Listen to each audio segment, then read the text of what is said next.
What's up, guys? PoliticsGaming here, and today we are doing a brand new look at the World Warfare and Economics game. For those who are unfamiliar, this game is essentially going to be a brand new geopolitical game that is going to be coming out, in which you can affect the politics, the economy, the military, and judge international relations throughout the world and into the future. A little bit similar to Power and Revolution, but it is seeking to become its own game, especially in the light of the failures of games such as Superpower 3. Before we get started, go ahead and leave a like, subscribe to the channel if you are new. If you guys want to see more content like this, hit that bell notification icon so you don't miss anything whenever I do make it for the channel. I'm very excited for World Warfare and Economics, and I'm working very closely with the developer of this game in order to get content out to you, so do look forward to this on my channel. I'm going to be the primary content creator for this game, as well as the one that will be releasing news and announcements, everything like that, especially big announcements like this. For the game up and coming to release and after release. Do look forward to content on this channel for World Warfare and Economics. This dev diary is called The Intricate Dance of Diplomacy. Hello, fellow game enthusiasts. We're back with our 7th installment of our dev diary, and today we are embarking on a journey throughout the delicate web of diplomacy. Dive in with us. So this is essentially my favorite, as this is why I like geopolitical games in the first place, and I'm pretty sure a lot of you guys, because it's about how you are able to interact with the world that makes it a geopolitical simulator. Diplomacy isn't just a feature in our game, it's a lifeline. By cultivating and nurturing relationships with various countries, players can solidify their global influence, making their country a beacon of power and respect. So essentially we have the diplomacy tab right here, which we are looking at India. We have main interactions, we have interactions, we have the stats of that country and what agreements we have with that country. We have our GDP right here. So GDP for India is $2.7 trillion, which is number 6 in the world. And we have a military power index of 12,000, which makes us number 4. And then we have religion. So we see religion is pretty diverse in India. So we have Christians, Buddhists, Jews, Hindus, Muslims, and non-religious people. We have our population growth rates, and we as well have our own population. Looks like the UI is going to be changing again. Very excited to see this, as World Warfare and Economics just had a major update whenever it comes to the UI, and now we have the, again, brand new UI. So it looks like they actually have some of the stuff over here. Military, diplomacy, economy, taxes, everything like that is going to be a lot more easy to access over here on the right side of the screen. And then we see relationship value between the United States and India. We see that embassies, envoys, immigration policies, religious differences, government differences, and ideas differences. Some spelling mistakes right here, it looks like. So we do see that not Buddhist, it was non-religious is spelled wrong. Religious difference is spelled wrong. A couple of things, I'll be pointing these out for the for Lotus. I know he's going to be watching this to see, so very interesting. But let's look. Economy system, mixed economy, power of religion. Power of religion is what it should say. So this is power of religious and a religious state, so religion is very much spelled wrong. Environmental policy is probably what it should say, environmental policy, or environmental, but even though this is spelled wrong as well. Space exploration, open to exploration, military intervention. So we have like these types of military intervention ideologies. So we can have like isolationism, we have regional intervention, we have global intervention, and basically like world police, I think, is the final one.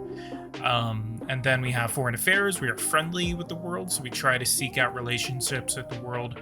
And a culture, we can be like, again, isolationist, or we can be really xenophobic or something along the lines of that, or we can embrace it. So essentially India right here is embracing culture. Strategic agreements, the art of the deal. The ability to form strategic relationships opens up a world of possibilities. We can set up embassies to foster closer ties, crafting alliances for mutual benefits and protection. Research agreements allow you to benefit from technological advancements of allies without the legwork, and then economic and trade agreements for fostering mutual prosperity. However, there is a twist. Forming a pact with one country may ruffle the feathers of another. Balance is key to avoid global tension. So it looks like we're looking at Ukraine right here. So maybe us signing an agreement with Ukraine would probably have adverse effects on countries such like Russia. So essentially kind of trying to add a little bit of realism there, in which a lot of the reason why the current conflict in Ukraine is happening right now is mainly because Ukraine wanted to seek closer ties to the West, including the European Union and NATO, as well as the United States. So that is one reason why this conflict is happening. So it looks like that is going to be attempted to be replicated in the game. So we see our agreements right here. We have an establishment of an embassy. We have I guess that's like not, oh, here it is. Normalization agreement. The normalization refers to the peace efforts and treaties between the member states of a country ending the conflict. So this is like a peace treaty. We have trade agreements, trade relationships. Trade agreements may be bilateral, multilateral, that is between two states or more than two states, international trade. And then we have economic agreements. So this is like a specific trade deal that we can sign. And then we have an alliance. Passports, open doors, open relations. Tinkering with the visa policies can be a game changer by being more welcoming. You can boost tourism, create increased migration, and positively influence diplomatic ties. So we see the relationship between the United States and India here. So we do see that India is banning or visa requiring 50 different states in the world, and then visa free for 11 different states, and then citizenship free is 0. So we do see the policies of or this could actually be the United States looking at India. So I think this is US policies. Yeah, this is going to be our policy and their policy. So Afghanistan looks like right here, yeah, we are in 2020. Hopefully that is replicated, because you can start off in the year like 2000, 2001, or in 2020. It looks like that the Islamic Republic of Afghanistan is still represented in the game, even though it is the Islamic Emirate now, unfortunately. So we do see our policy is visa free for 1 month, and then so they can come in and they have to leave within 30 days or else renew their visa, or go to the embassy and try to talk to them about their situation, or we do see visa required regardless. Reactions, the ripple effect. Every action in the game has a reaction, whether it's a new law or a trade agreement. Countries around the world will have their say. They can support, condemn, or even express outrage at decisions. Players must remain vigilant. Every choice can have global implications, adding layers of realism and immersion to gameplay. So we see Albania and Croatia signed a trade agreement right here. So it looks like that we can support that trade agreement, we can condemn it, or we can be outraged at it. So it looks like support, could boost relations between them.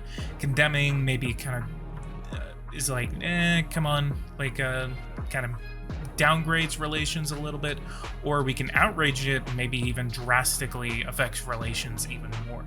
Albania declared rivalry upon China. That's going to be interesting. The Albania-China conflict is starting to brew up, so we're going to support Albania there. And then we see external reactions, international reactions, and national reactions.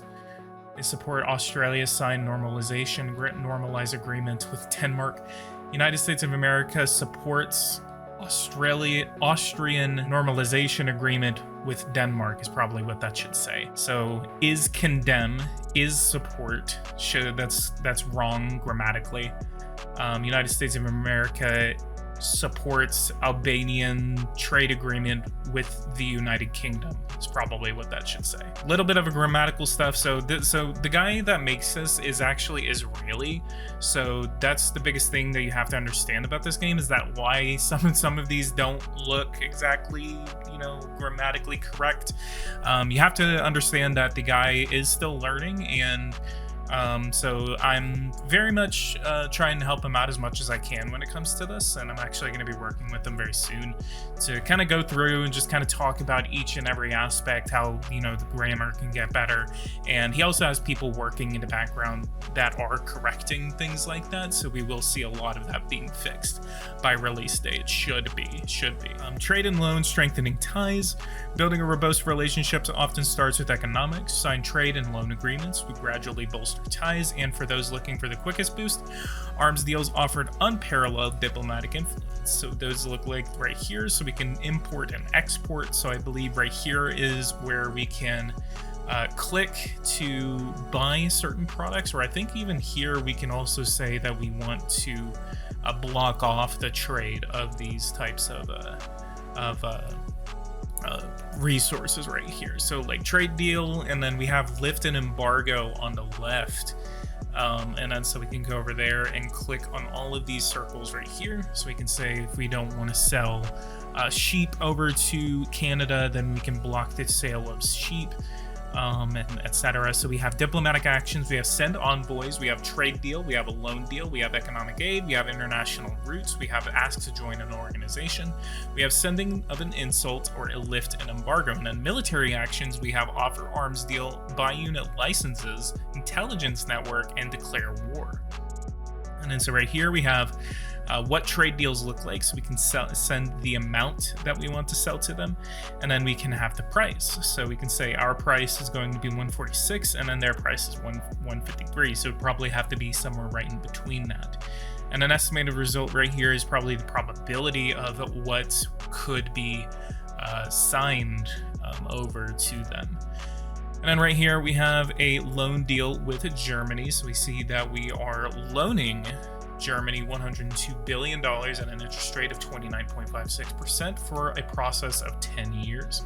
So then they have 10 years to pay us back, and then that's how we can actually get money off of other countries, is that, especially in multiplayer, we can basically, it's instead of a like in superpower, where we basically would have to absolve people's debts, or we could just send them a little bit of money. This is basically kind of like where we make a little bit of extra money with all of those interest rates, so we can kind of sign over loans to other countries. So it's going to be very interesting to see how this plays out. Embargoes and insults, the risky game.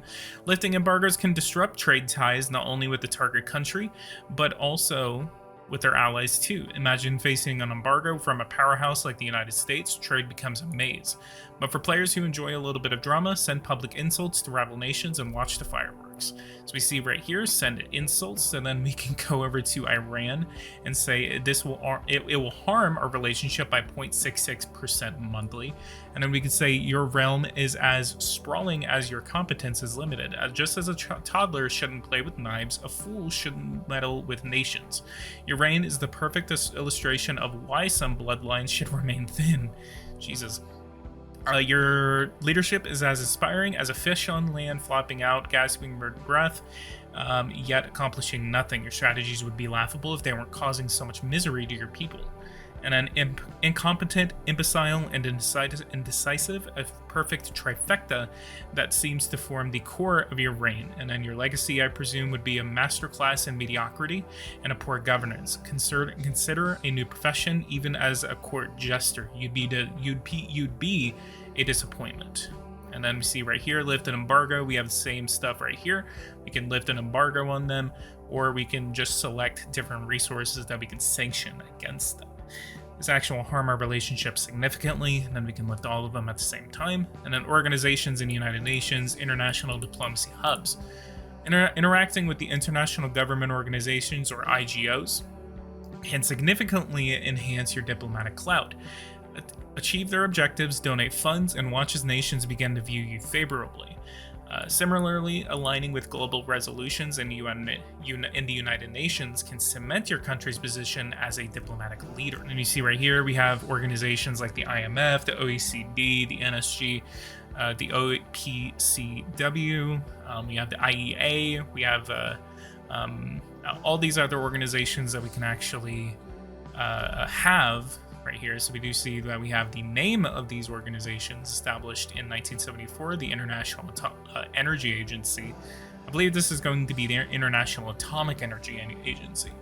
Budget of $113 billion, and then we have the objectives for this organization, which is to have efficient energy. And then we have things like this, the decreased missile, decreased nuclear, etc. And then we have space exploration, diplomacy beyond the stars. The game takes diplomacy to new heights, quite literally. Collaborate on interstellar missions, land rovers on alien terrains, or send spaceships to explore the cosmos. Mutual space ventures not only foster close relations, but also pave the way for shared technological innovations. And then we see right here, this is not the solar system, but we have a different solar system, star system, in which you have different planets. So we have a gas giant, we have one planet that seems to have clouds and everything like that, kind of looks like Eve off of Kerbal Space Program.